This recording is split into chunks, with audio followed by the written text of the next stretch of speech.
سید عبد القادر گیلانی صاحب. Thank you جناب speaker. مہربانی آپ نے موقع دیا. آج حکومت کو مبارکباد دیتے ہیں کہ تیسرا بجٹ پیش ہونے جا رہا ہے جو کہ بجٹ لے ہو چکا ہے اور کچھ دنوں میں ابھی پاس بھی ہو جائے گا. اور ہم پارلیمنٹیرینز یہ حق رکھتے ہیں کہ ہم اس بجٹ کو پڑھیں اور پھر اس پہ اپنی تجویز دیں. سب سے پہلی بات یہ ہے کہ جب ہم اسکول میں پڑھتے تھے اور پاکستان اسٹڈیز کی کتاب کا جو پہلا لیکچر ہمیں ملا اسکول میں وہ یہ تھا کہ Pakistan is agro based economy which is 70% of the country زراعت کے اوپر ہماری بنیاد ہے. تو آج میں یہ پوچھنا چاہتا ہوں کہ جو اتنے بھونڈے طریقے سے اربنائزیشن ہو رہی ہے اس ملک میں جس کے اوپر کوئی پالیسی فریم نہیں کی گئی، کیا اب ہم 70% زراعت کے رہ گئے ہیں یا ہم اس سے کم ہو گئے ہیں؟ اب آپ یہ دیکھیں کہ 70% ہم کہتے ہیں کہ ہم زراعت ہیں. میں باقی پاکستان کا تو مجھے نہیں پتا، میں آپ کو ملتان کی مثال دیتا ہوں کہ 36,000 ایکڑ آم کا، مینگو کا 36,000 acre prime land of mango bulldoze کر دیا ہے اور وہ نظر ہو گیا ہے سوسائٹیوں کے. وہاں پہ اب پلاٹنگ ہو رہی ہے اور لوگوں نے کاروبار بنا لیا ہے کہ ادھر سوسائٹی بنا دو، زمین کاٹو، بیچو، آگے نکل جاؤ. تو اب ہم ملتان ضلع میں بھی ہمارا ایگریکلچر افیکٹ ہوا ہے کیونکہ ہمیں اب چاہیے ایسی پالیسی کہ جو شہر، یقیناً جب آبادی بڑھتی ہے تو آپ کو شہر بڑھتا ہے تو آپ اس کو ورٹیکل بڑھائیں، یہ پالیسی بنائیں، نہ کہ جو آپ کا ایگریکلچر ایریا ہے، جو آپ کا گرین ایریا ہے اس کو آپ براؤن میں لے آئیں اور اس کو آپ میونسپل کی زون میں لے آئیں. یہ آپ ہمارے مستقبل کے ایگریکلچر کو یہ نقصان دے گا. اب یہاں پہ ہم نے بجٹ کی کتابوں میں دیکھا کہ اس گورنمنٹ نے 407 ارب روپے کی سبسڈی دی ہے فرٹیلائزر کی مد میں ذمہ کو. سب سے پہلی بات تو یہ ہے کہ جب بھی میں کیونکہ پلاننگ اینڈ ڈیولپمنٹ کو بھی چیئر کرتا ہوں اسٹینڈنگ کمیٹی کو، تو وہاں پہ جب بھی ہم پروجیکٹس کی اور PSDP کی باتیں کرتے ہیں تو جو وزارت ہے پلاننگ کی وہ یہی روتی رہتی ہے، جی ہمارے پاس پیسے نہیں ہیں، ہمارے پاس پیسے نہیں ہیں، ہم PSDP کٹس لگا رہے ہیں اور NFC کے بعد 18ویں ترمیم کے بعد سارا مال جو ہے وہ صوبوں کے پاس ہے. تو اگر ایسی بات ہے تو 407 ارب سننے میں اچھا لگتا ہے کہ جی ذمہ داروں کو آپ سبسڈی دے رہے ہیں، پڑھنے میں بھی اچھا لگتا ہے.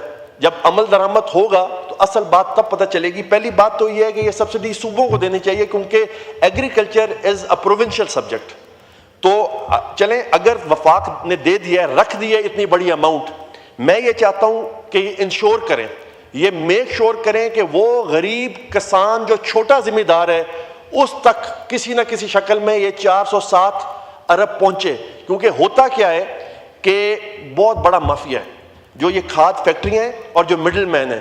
جب یہ فار ایگزامپل 35 روپے کی کھاد کی بوری ہے اس پہ آپ نے 500 سبسڈی دے دی تو وہ کیا کریں گے؟ سٹاک کر لیں گے، سٹور کر لیں گے، بلیک میں بیچیں گے. تو فائدہ کس کو ہوگا؟ وہ فیکٹری مالکان کو اور مڈل مین جو بروکرز ہوتے ہیں، اور عام کسان پھر رل جائے گا. اس پہ کوئی ایسا میکنزم بن جائے جیسے بے نظیر انکم سپورٹ کارڈ ہے، اس کے اوپر کوئی ایسا ذمہ داروں کو کارڈ مل جائے جس پہ ان کو فرٹیلائزر کی بھی سبسڈی ملے اور ان کو ڈیزل کی بھی سبسڈی ملے. ساتھ ہی انہوں نے 300 ارب روپیہ دیا ہے، حکومت نے قرضہ لون دیا ہے چھوٹے ذمہ داروں کو کہ وہ اپنے ٹیوب ویلز کو سولرائز کریں، سولر پر لے کے جائیں. پہلی بات یہ ہے کہ قرضہ دینے کے میں حق میں نہیں. ہمارا جو کاشتکار ہے، ہمارا جو ذمہ دار ہے وہ خود کفیل ہونا چاہیے، وہ انڈیپینڈنٹ ہونا چاہیے. ویسے ہی ہم ذمہ دار سارا سال ادھار پہ ہوتے ہیں، ہم نے لوگوں کو پیسے دینے ہوتے ہیں. تو آپ ایک آلریڈی جن کے کندھوں پہ اتنا وزن ہے، آپ اس کے اوپر اور قرضہ ڈال رہے ہیں اور قرضہ ہی بنا رہے ہیں آپ زمینداروں کو. وہ قرضے کی جگہ وہ لون بھی آپ ان کو سبسڈی دے کے ان کو ڈائریکٹ ان کے ہاتھ میں پیسے دے دیں کسی ماڈل کے تھرو, تاکہ وہ اپنی, کیونکہ کاسٹ افیکٹو آپ کا زمیندارہ سسٹم چلنا چاہیے. تو یہ لون جو دیا ہے اس کو بھی اگر سبسڈی پہ کنورٹ کریں تو دیٹ از بیٹر. دوسری بات یہ ہے کہ جو سندھ کے اور پنجاب کے جو مینگو گروورز ہیں, ویجیٹیبلز گروورز ہیں, وہ اس ٹائم بہت تنگ ہیں, کیونکہ ایران وار کے بعد جو اسٹیٹ آف ہرموز بند ہے, تو ہمارا جو ویجیٹیبل ایکسپورٹ ہوتا تھا, مینگو ایکسپورٹ ہوتا تھا, ایران جاتا تھا, باقی گلف کنٹریز میں جاتا تھا, وہ اسٹینڈ سٹل پہ آ گیا ہے. تو پہلے آپ اگر ایکسپورٹ کو انکریج کرتے ہیں تو پھر آپ کوئی ایکسپورٹ پالیسی بھی بنائیں, تاکہ جن کا یہ پیریشیبل آئٹمز ہوتے ہیں, اگر یہ ٹائملی ایکسپورٹ نہیں ہوتے تو یہیں خراب ہو جاتے ہیں اور یہیں لوگوں کو بہت بڑا جھٹکا لگتا ہے اور بہت نقصان کا سامنا کرنا پڑتا ہے. تو اس طرح سے محترم اسپیکر صاحبہ, ہم اب آپ نے ایک چھوٹے ذمہ دار کو انکریج کیا کہ آپ اپنے ٹیوب ویل کو سولر پہ لے کر آئیں. جب اس پہ آپ نے سبسڈی بھی دی اور سولر پہ جب کنورٹ ہو گئے تو 29 روپیز پر یونٹ چارج ہو رہا تھا. تو جو اب نیٹ میٹرنگ کی, نیٹ بلنگ کی جو پالیسی بنائی ہے, اس میں چھوٹا ذمہ دار پھر رگڑے میں آ گیا. پہلے آپ انکریج کرتے ہیں, پھر آپ ڈسکریج کرتے ہیں. اب سولر پہ پہلے وہ جو اس کے ساتھ انورٹر ہوتا ہے اس پہ 0 ٹیکس تھا, اب آپ نے سولر کے انورٹر پہ بھی 4% ٹیکس لگا دیا ہے, تو اس کو بھی ہم اپوز کرتے ہیں, اس کو اون نہیں کرتے. محترمہ اسپیکر صاحبہ, اب ویٹ کی بات کرتے ہیں. ویٹ پہ یہ ہے کہ مجھے جو وزیر اعلیٰ ہیں پنجاب کی, ان کی مجھے ذہن کی سمجھ نہیں آ رہی کہ جہاں پہ ذمہ دارہ ویسے ہی کاسٹ افیکٹو نہیں رہا, لوگوں نے جو کاٹن ہے وہ گرو کرنا بند کر دیا ہے. کاٹن کا ایریا جو ہے وہ کنورٹ ہو گیا شوگر ایریا میں.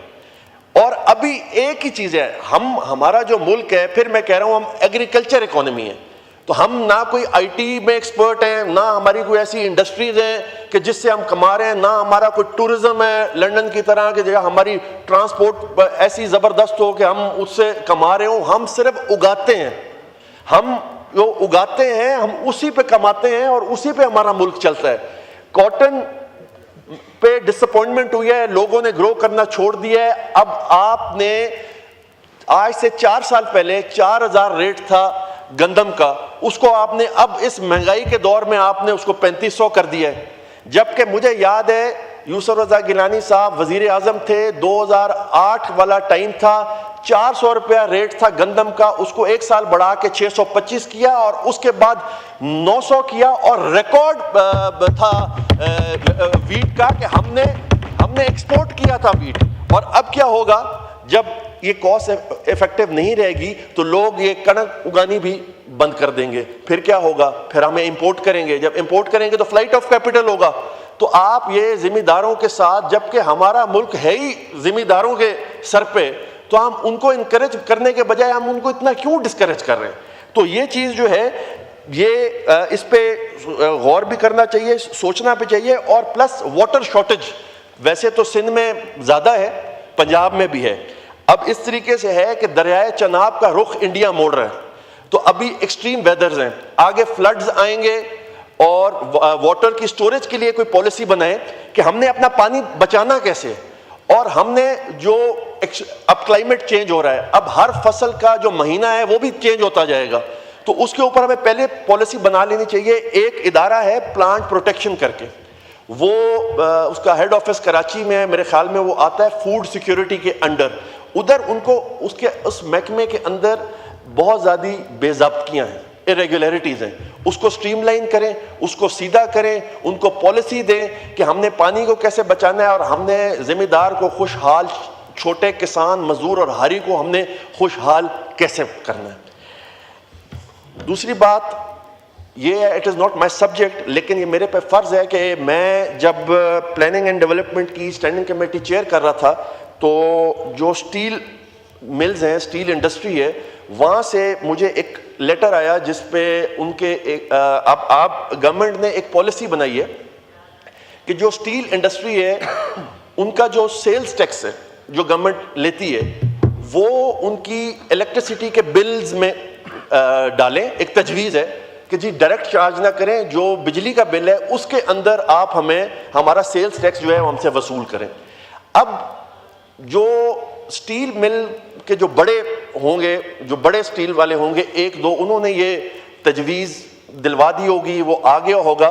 لیکن آپ کو پتہ ہونا چاہیے کہ پاکستان میں 150 اسٹیل ملز ہیں, چھوٹی, میڈیم, بڑی, اور ان کی 3 ایسوسیشنز ہیں. ایک ایسوسیشن کا نام ہے PALSP, دوسری جو ایسوسیشن ہے اس کو بولتے ہیں آل پاکستان میلٹرز ایسوسیشن, اور تیسری جو ہے وہ ہے آل پاکستان ری رولنگ ایسوسیشن.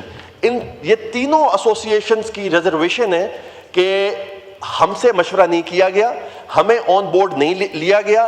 18% تو ہم پورٹ پہ ویسے ہی ٹیکس دیتے ہیں, اب انہوں نے 30 روپے پر یونٹ ہمیں ایڈ کر دیا ہے. اس میں فائدہ صرف بڑے اسٹیل اونرز کو ہوگا, اسٹیل ملز والوں کو ہوگا. کیوں کہ ان کا آدھا لوڈ تو ویسے ہی سولر پاور پلانٹس پہ ہے, کول پہ ہے, سولر پہ وہ اپنا بجلی پروڈیوس کرتے ہیں, تو ان کے جو میٹر کے بل ہوں گے ان میں وہ کتنا دے دیں گے 30 روپے کے حساب سے.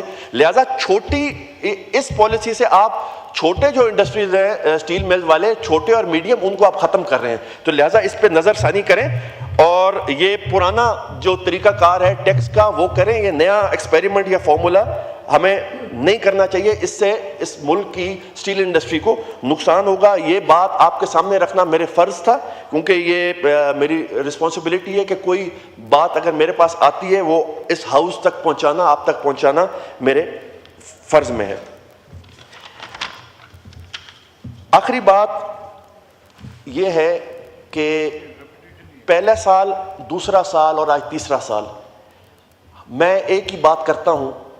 میں اب مجھے نہیں پتا کہ 28ویں ترمیم آئے گی یا نہیں آئے گی, اور ریومرز جو ہیں وہ ہم یہ سن رہے ہیں کہ صوبوں کے حوالے سے 12 یونٹس بنائے جائیں, جس میں میری پارٹی میں بھی اختلاف ہے اور پارٹی کے لوگوں نے بھی اختلاف کیا ہوگا, وہ ان کی اپنی اپنی رائے ہے. میری اپنی رائے یہ ہے کہ آپ اس کو لمبا کرنے کی ضرورت نہیں ہے.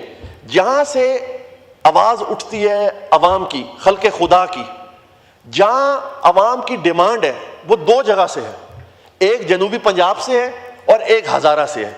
تو جو مانگ رہے ہیں, بھیک مانگ رہے ہیں کہ ہمیں ہمارا حق دیں, ہمیں ہمارا صوبہ دیں, آپ ان کو دیں. جو نارمل طریقے سے چل رہے ہیں, جن کا ایشو نہیں ہے, آپ ان کو کیوں کہہ رہے ہیں کہ آپ کا بھی صوبہ بنے گا. تو ہم جنوبی پنجاب کا مطالبہ پھر رکھتے ہیں. اگر کبھی ایسی کوئی ترمیم آئے تو اس میں ساؤتھ کو اس کا رائٹ دیا جائے, اس کو انڈیپینڈنٹ اسٹیٹ بنا دی جائے. ہم ملک علیحدہ کرنے کی بات نہیں کرتے, ہم صوبے کی بات کرتے ہیں. 15 کروڑ کی آبادی کا صوبہ ہے اور اب ڈسٹرکٹس بھی بڑھ گئے ہیں. تو میں یہ چاہتا ہوں کہ ہمارا پروونسل حق جو ہے وہ ہمیں ملا چاہیے. اور پچھلے سال بھی میں نے یہ گزارش کی تھی کہ PTI کے دور میں اسٹیبلش ہوا تھا ساؤتھ سیکریٹریٹ.